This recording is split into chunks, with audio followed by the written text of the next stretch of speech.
Then what do you think Severance is? You tell me.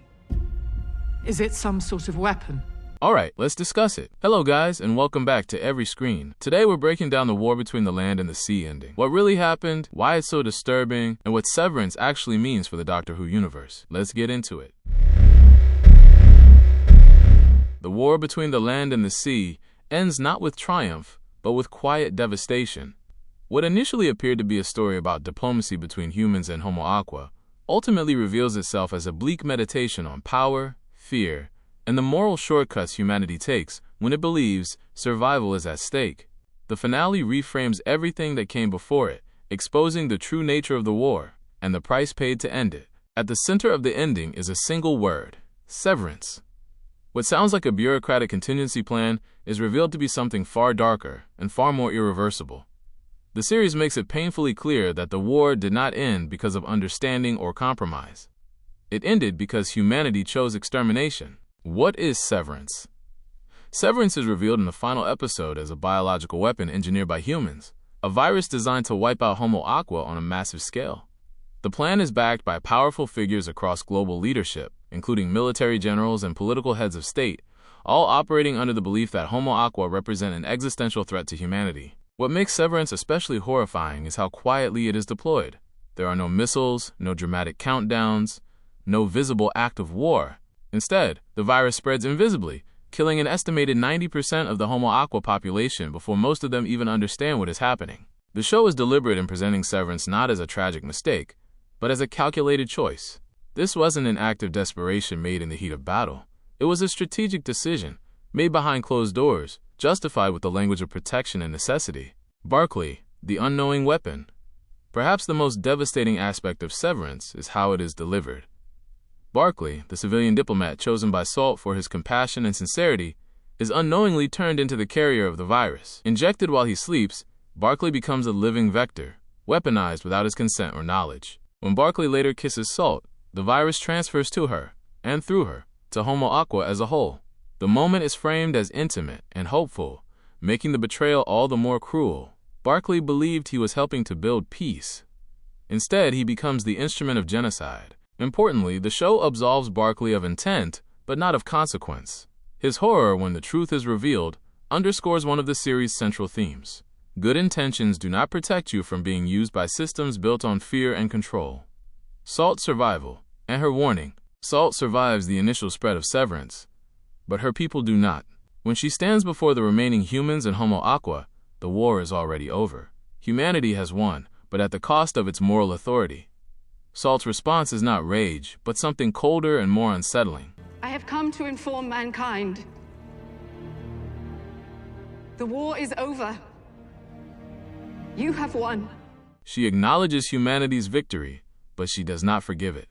She makes it clear that she knows who orchestrated Severance, and she delivers a warning that lingers long after the episode ends.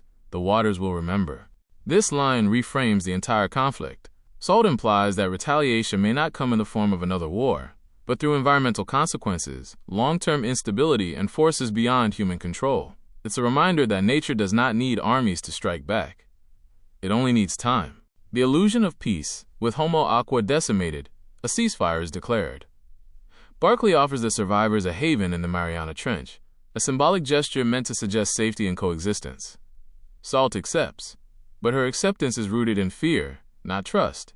The visual metaphor of the cracked water tank inside Empress Hall reinforces this point.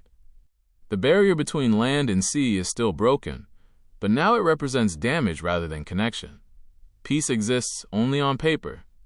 The emotional and ethical rift remains wide open. The show refuses to frame this as a hopeful ending. Homo Aqua are not equals in this new world.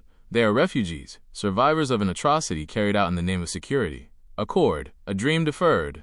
Earlier in the series, Salt speaks of something called accord, a deeper, more meaningful union between species. In the finale, the idea resurfaces in an unexpected way. As Barclay undergoes medical scans, the word accord lights up in his brain activity.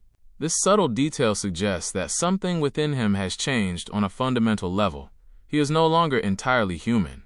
The revelation comes soon after. Barclay has developed gills. Whether this transformation is the result of prolonged exposure, Severance itself, or Homo aqua biology interacting with his own, is left deliberately ambiguous.